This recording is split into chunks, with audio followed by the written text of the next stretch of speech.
Hello, welcome to When the Smoke Clears. I am the Recovery Plug. What's happening, everybody?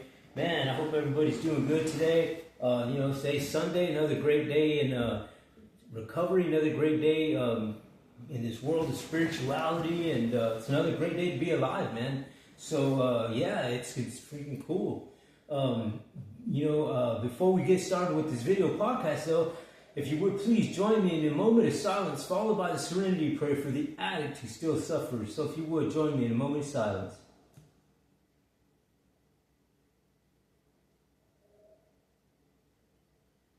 God, grant me the serenity to accept the things I cannot change, courage to change the things I can, wisdom to know the difference. Alrighty. Well, man, let's get started. So how's everybody doing, man? I'm doing pretty good, man. I wanted to talk to you today about getting out of your shell. I want to talk a little bit about that. Sometimes you gotta be vulnerable. You know what I mean? You gotta get out there and do things. And I know that in my journey, that man, it was tough doing that. You know what I mean? Because when you're in this comfort zone. Especially when you're in a comfort zone of addiction, you don't want to go outside your little box. You know what I mean? You want to just stay where you're at because you're comfortable with it, and you don't want to deal with none of the BS of life, in a sense. And I know that I had to learn, reprogram my mind to be vulnerable. You know what I mean? To be able to get out there and engage in life and do things for in a positive sense. And so today I want to just give you an example. I had an NA meeting that I go to. I usually go to it on the daily as much as I can, and it's in San Antonio, Texas. It's downtown, and I went, today. I got up and I made it a point to go, and I meditated before I left, and had some quiet time, and then did my ice plunge, and then I got ready and took off, right. So I'm on a beeline downtown, and I'm feeling good. You know what I mean. I did my regular ritual that I do in the morning, and life's looking good. You know what I mean? I'm feeling good, and I get downtown, and there's about 8 people outside of the building where the meeting takes place, and there's nobody there to open the door. So apparently, whoever turn to lead the meeting either had something to do, forgot about it, or altogether nobody volunteered for it, right? So I knew that people go to that meeting for some people go because it's part of what they do, like me. You know what I mean? I go because I want to attend a meeting, and some people go because they legally have to be there to get a court document signed that they're attending these meetings, and so forth. So there's different reasons, right? But since we're all outside there, and everybody's kind of looking around, who's going to open the door, and then I'm like, well, you know what? I just volunteered myself. You know what I mean? I said, you know what? Let's take time, and I'll take time and go through a few of the readings that we usually go through, and I'll start the meeting out here.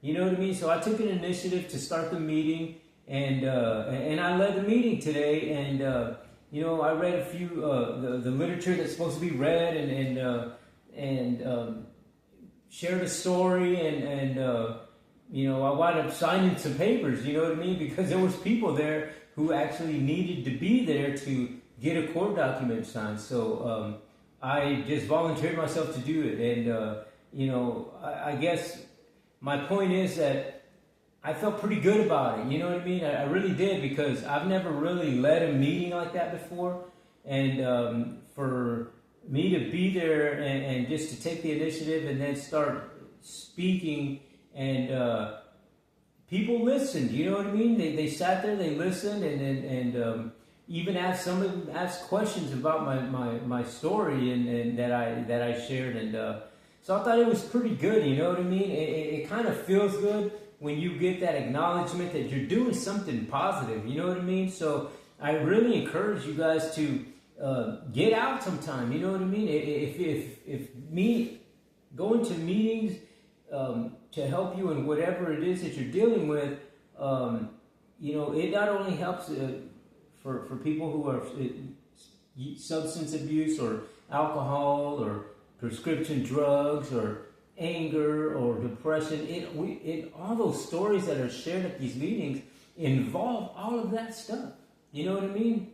To be quite honest with you, it's a therapeutic session for all the way around. I mean, anything that's emotionally happening in your life. You know what I mean? And for me, that's one of the reasons I go. You know what I mean? Because I feel that I need to hear somebody's story, and somebody needs to hear mine. And so yeah, it's great, man. I really had a good time today doing that. And just, you know, another thing that I wanted to, you know, share is you know, there's different types of things that you can do to get out and be and start that journey of doing positive things in your life, no matter what it is. I mean, if you do something, one thing a day that's positive, and replacing one of those negative things that you would do in your life with something positive, like you know going to a meeting like that, or you know, I went yesterday. They had this thing at the San Antonio Library. It's called the Creative Collective Open Mic Day, and they have this every second Saturday of the month. They had it yesterday, and they'll have it again on the 29th of this month. And what it is they have an instrument set up. They have a keyboard, they have a guitar, they have a bass guitar, and they have a mic with some amps. And you can go up there and you can share a story, you can share a poem, you can sing a song, you can play the instruments, and you don't even have to play an instrument. If you just want to go up there and strum it, because if you've never strummed an electric guitar or a bass guitar before, and you just want to see how it feels, you know what I mean? You can go up there and do that, and it's and for me anyway, it's a therapeutic thing, and it's healthy that you go to something like that, and you have to get up in front of these people that you don't know, and do something. You know what I mean? And I at first I would think about it like, man, I'm going to get up here and be a fool. You know what I mean? Like, you know, what are people going to think? But that's the thing, is that the more you do it, the more that you start letting those guards down, and then eventually you get up there and you don't care what people think, because it's liberating for you. You know what I mean? And it's therapeutic. For me, that's how it was. That's the experience I got out of it, and I'll continue to go. You know what I mean? And you know, I not only do that, and I also attend a music therapy session that I go to weekly, and this is provided through the VA, and I'm sure there's music therapy in different parts, of the city, and probably in your city too. So it's just things like that you can look up and see where they have these things, because there's things like that in every city, and there's even yoga, tai chi, meditation, things that cities offer. And they're free, you know what I mean? That's the crazy thing, is that all you're doing is getting yourself out there, and you don't gotta pay anything, man. All you gotta do is show up and participate. You know what I mean? Because it doesn't hurt. I mean, there's nothing negative about that. I mean, it's all positive. So and not only that, but you get to meet a lot of people. You know what I mean? And for myself, having to you know, when I was in the addiction, I had to change every single thing about my life. You know what I mean? Every single thing about my life had to be changed. And for me, that was hard. You know what I mean? It was a hard thing to do because it was a thing that I was a lifestyle that I was used to. The lifestyle that lasted 5 years. You know what I mean? I was in the realm of addiction for 5 years, and before that, I had a 10-year stint of sobriety. And I relapsed, and I stayed relapsed for 5 years. So that 5 years was a long time. And, you know, I made relationships. You know what I mean? I had friends. I had a girlfriend. I had friends. And for me to have to drop that life in a drop of a freaking hat, I mean, just from one day to the next, it was a hard thing to do. You know what I mean? It was a very, very hard thing to do because it was hard emotionally, you know what I mean, and spiritually, and just being that depressed, you know what I mean, and not knowing where I was going to go from that point, you know what I mean. But I knew that I had to change my life, you know what I mean, and I knew that if I left any negative aspect of my life that was happening at that particular moment in time, if I brought any of that negativity with me, then I wouldn't be successful in my recovery. I just knew that. You know what I mean? And I knew that if I brought any negative part of that lifestyle with me, that was a reservation that I was putting back there for the just in case, well, you know, I might be able to go back. You know what I mean? That addictive mind started, you know, kind of wanting to talk you into, you know, just saving a little bit of it just in case. You know what I mean? And I know that nothing that I was doing in my life at that point in time was nowhere near positive and nowhere near healthy either. You know what I mean? I was totally unhealthy. I was, you know, I lost a lot of weight. And I believe when I wound up getting incarcerated, I was weighing like 162 pounds, and I'm 195 today. You know what I mean? And so I've gotten my weight back. I've gotten my lifestyle, a different lifestyle. You know what I mean? Because I had recovery time before, but not like this. Before, when I had those 10 years of sobriety, I did a few things wrong. You know what I mean? I kept some reservations that I didn't deal with. And it ultimately led me back to using. And so this time around, I made it a freaking point to do some big time moral inventory and see what it is that I needed to exclude out of my life and what kind of things I needed to replace them with. And I know that today I don't do any negative things in my life. There's nothing negative going on in the things that I do today. And the only negative things that go on is when my addictive mind starts trying to talk me into doing something stupid. And but, you know, I change that immediately, you know what I mean, with some prayer, with some meditation, and I get focused back into where I need to be. And by the grace of God, man, I've been able to replace all those negative things that I was doing before with a bunch of positive stuff, and bringing down the curtain, being vulnerable, getting myself out there.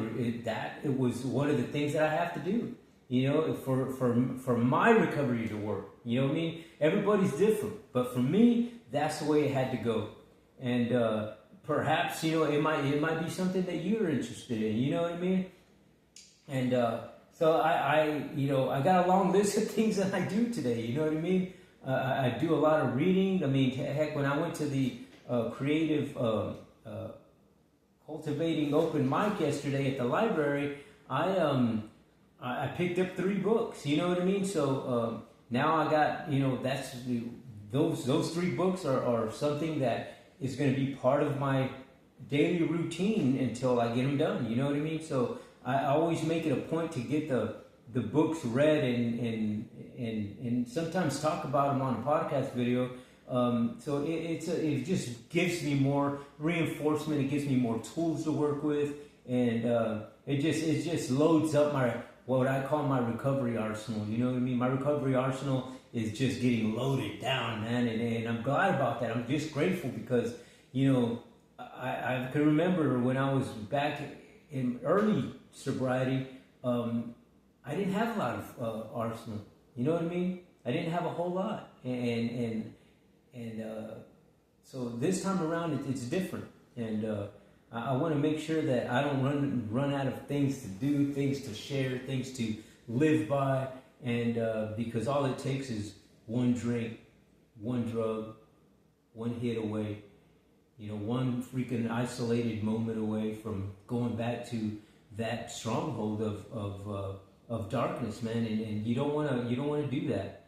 So you want to stay out here in the light, man, where you can see where you're going, and I can guarantee you, man, when you do that, there's going to be a heck of a lot of things placed in front of you, and you're going to have a variety of things to choose from. That's the freaking beauty of it. You know what I mean? And we have that free will to pick and choose. What kind of good stuff do I want to get in today? You know what I mean? Because I can guarantee you this, brother, that the good stuff that you're able to see today when you're in that sobriety, in that recovery journey, is a whole lot better than the choices you have when you're in the darkness. I can guarantee you that. And it's going to get you a whole lot further in your spirituality, in your mentality, in your thought processes, and in your life. You know what I mean? So it's great. Yeah. So I just wanted to kind of, you know, share that story with you guys to you know, hopefully that helps somebody. You know what I mean? Don't be afraid to get out of your shell. Don't be afraid to go to a meeting. Don't be afraid to share your story. Don't be afraid to try new things, because, you know, what's the worst that could happen? That they work. You know what I mean? So, yeah, because, you know, nobody wants a different lifestyle. Everybody's comfortable in that little shell, man. So, you know, I guarantee you, man, that letting yourself out of that shell, brothers and sisters, that you'll begin to live and see life in a totally different aspect, and it's great. And man, at this time, if you would please give me a thumbs up, give me a comment, click the subscribe button on my channel, and please share my channel. I would greatly appreciate that, man, because I can't be doing this stuff without you guys, man. This is the reason that I do these podcasts, is to share the message to the addict who still suffers, to the person who's still in the stronghold, in the struggle. So, yeah, if you would please share my channel, I would greatly appreciate that. All you got to do is tap that subscribe button, and know that when you tap that subscribe button, it doesn't cost you a thing, and know that you'll be helping out another veteran like myself, another person dealing with homelessness, depression, PTSDs, childhood traumatic experiences, anger, because I've dealt with all those things. So, I guess until the next time on When the Smoke Clears, I am the Recovery Plug.